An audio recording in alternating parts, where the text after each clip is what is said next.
Good day, Bashar. And you good day. I'm nervous. You are excited? Yes. All right.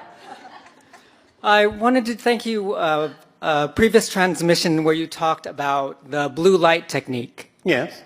And It's just another permission slip. And this has been beneficial to me, All I'd right. say. In it, you said you'd need to eat less and you'd need to sleep less.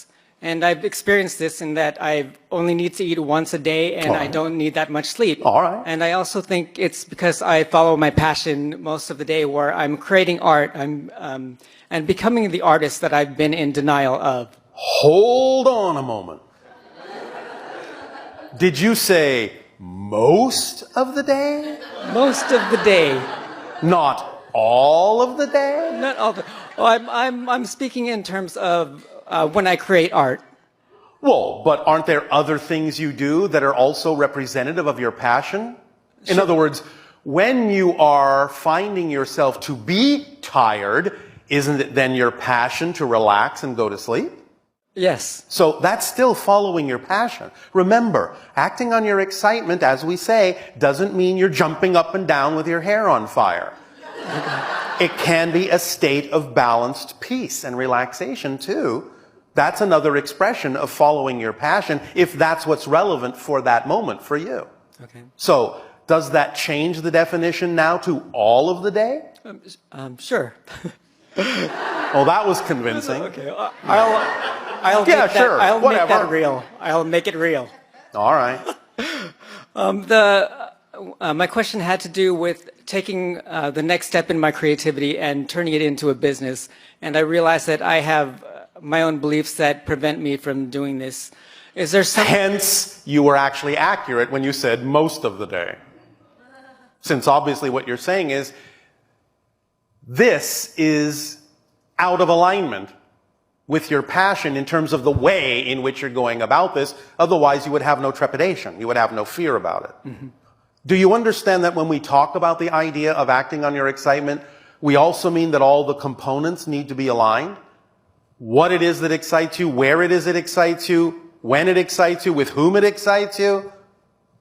In other words, there is a way, if there is something for you that you need to learn to do your excitement, there will always automatically be a way in which you can learn it in a way that's exciting for you. Or have it happen in a way that's exciting for you. Even sometimes the idea of synchronistically attracting someone else to help you do something that's not exciting for you to do can actually be an expression of your excitement. But if there are things you believe are important for you to know in operating your business, then the first thing you can understand and assume is that if it's part of your excitement, there will be a way in which you can learn these things and do these things that is exciting. And you don't have to dampen your excitement by assuming or creating a definition that says that they have to be an effort to you that is out of alignment with your excitement. There's got to be a way to learn the things you really truly need to learn that are in alignment with your excitement. There has to be. By definition. Because excitement leaves nothing relevant out. It's a complete kit. So if there is something that you truly need to learn, there has to be a way to use your excitement to learn it. You just have to use your imagination.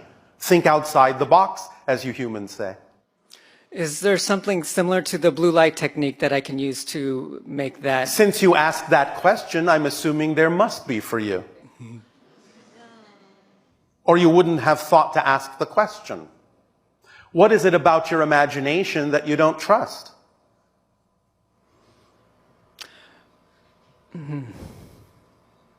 That's a good question, isn't it? Yes. What is it about your imagination that you don't trust? I don't know if it's about my imagination. It's more of my belief that holds me back, a belief. I understand that, but what we're hinting at here is that you have an imagination that can create a methodology for you that's in alignment with your excitement to learn what you need to learn. So your beliefs are dampening your imagination.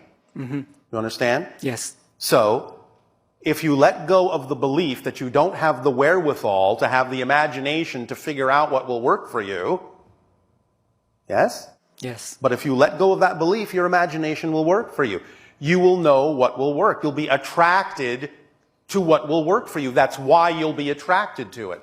So if some permission slip is something you already know, or you wish to change it a little bit, or you wish to attract a completely new permission slip, it'll be there for you. And whatever it is you find attractive, you're attracted to because it's telling you this is what will work for you in alignment with your beliefs right now. You may change, and the permission slip may change, but whatever you're attracted to and whatever you attract through synchronicity is what will work for you at that moment. Do you trust that? Not yet. Why not? I'm not sure. What makes it seem more beneficial to trust the alternative than to trust that? Because remember, that's why you do anything. Because it appears beneficial in your belief system as opposed to the alternative. If you know the alternative would actually be more to your benefit, but you're not doing it, that is your first clue to tell you have a belief that's attached to the thing you don't prefer that actually makes it seem to be the thing that is more beneficial as opposed to the thing you know would be more beneficial, but your beliefs are making it seem less beneficial than what you're choosing to do. Because you always move in the direction of what you believe to be beneficial, and you always move away from what you believe is not beneficial. So if you're moving in the direction of things you know are not beneficial, that can only mean you have a belief that's making them look more beneficial than what you know actually would be beneficial. So you have to ask yourself, well, that might mean that I'm afraid that if I actually move in the direction of my excitement, I believe something terrible might happen.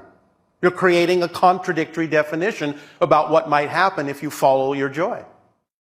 What might that be? What are you afraid will happen if you actually just give over to your passion?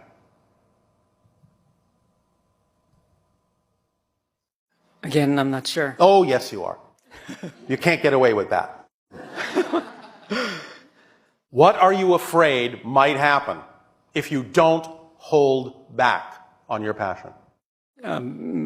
Monetary success will happen. I said, what are you afraid might happen?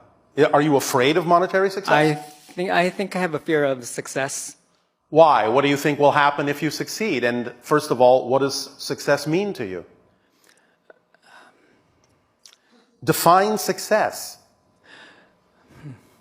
for yourself.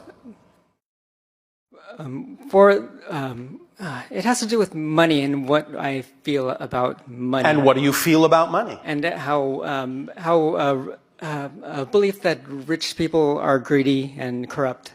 Are they all? No. Well, then why can't you be one of the ones that isn't? Why are you assuming you have to be the kind that you don't prefer to be just because you attract abundance? And of course, there are different forms of abundance. It doesn't always have to come in the form of money. Remember that our definition is simply the ability to do what you need to do when you need to do it. Money on your planet can be one expression of abundance, but so can somebody simply giving you something as a gift. So can synchronicity. So why not just be open to all the forms of abundance and assume that whatever form really serves you best will be the form that's there. And if there's only so much of one form, then that means that the rest of what you need will come in another form of abundance. And therefore you don't have to worry about the form it comes in. It'll balance itself out in whatever way it needs to represent the forms of abundance you need to be who it is you prefer to be. And that there is simply no consideration that it has to, in any way, shape, or form, turn you into the kind of person you don't prefer to be. These are the kinds of definitions you need to clean out of your attic. They don't make any sense. Because the moment you can look in your world and answer the question the way you did when I asked you, well, are all wealthy people greedy, terrible people? You said no. The moment you can find an example of the opposite of what you're afraid might happen, you know that can be just as true for you. So then the question would be, well, then why are you assuming that it would be otherwise? What do you believe about yourself that makes you think that you would automatically be the kind of a person who would become a greedy, bad person? Why do you believe that about yourself? Why do you believe that's so automatic and inevitable? Well? It's something I haven't looked at. Well, then you can begin to look at it, can't you? Yes. We're going to say something here that sort of covers this territory.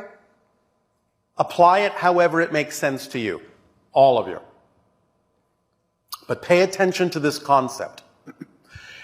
Many people on your planet are afraid to move forward because they feel guilty about something within themselves.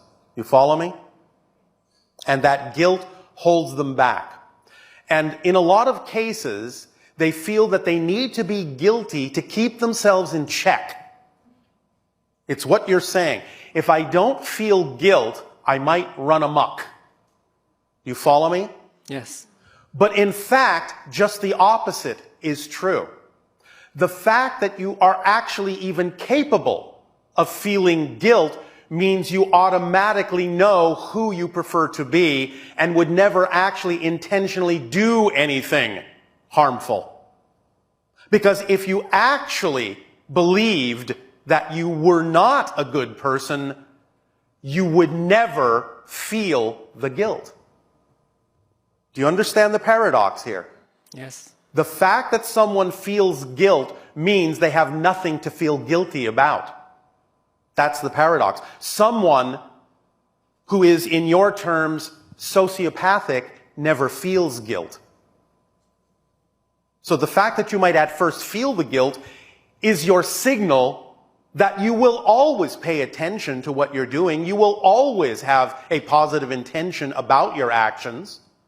And therefore, you don't need to feel guilty. You can simply rely on the idea that you have an intention to be a good person. That's enough. You don't need the guilt to prompt you into being a good person, because the fact that you had the guilt means you're a good person, or you would never have felt guilty in the first place. So having guilt once is enough to tell you that you don't need to feel guilt anymore about being who you truly are. Is this making sense to all of you? Yes. All right. So take that to heart. Get on with your life in the way that you prefer. And if you find yourself dealing with that hesitation again, just go back into the understanding that you know you have a positive intention. You're doing the best you can. You will always check in with yourself, because that's simply what you do. And you will keep moving forward and keep course correcting and keep balancing yourself, because that's what you intend to do. Yes? Thank you, Bashar. Does this help you? Yes, it does. All right, thank you. It's a great honor to be here.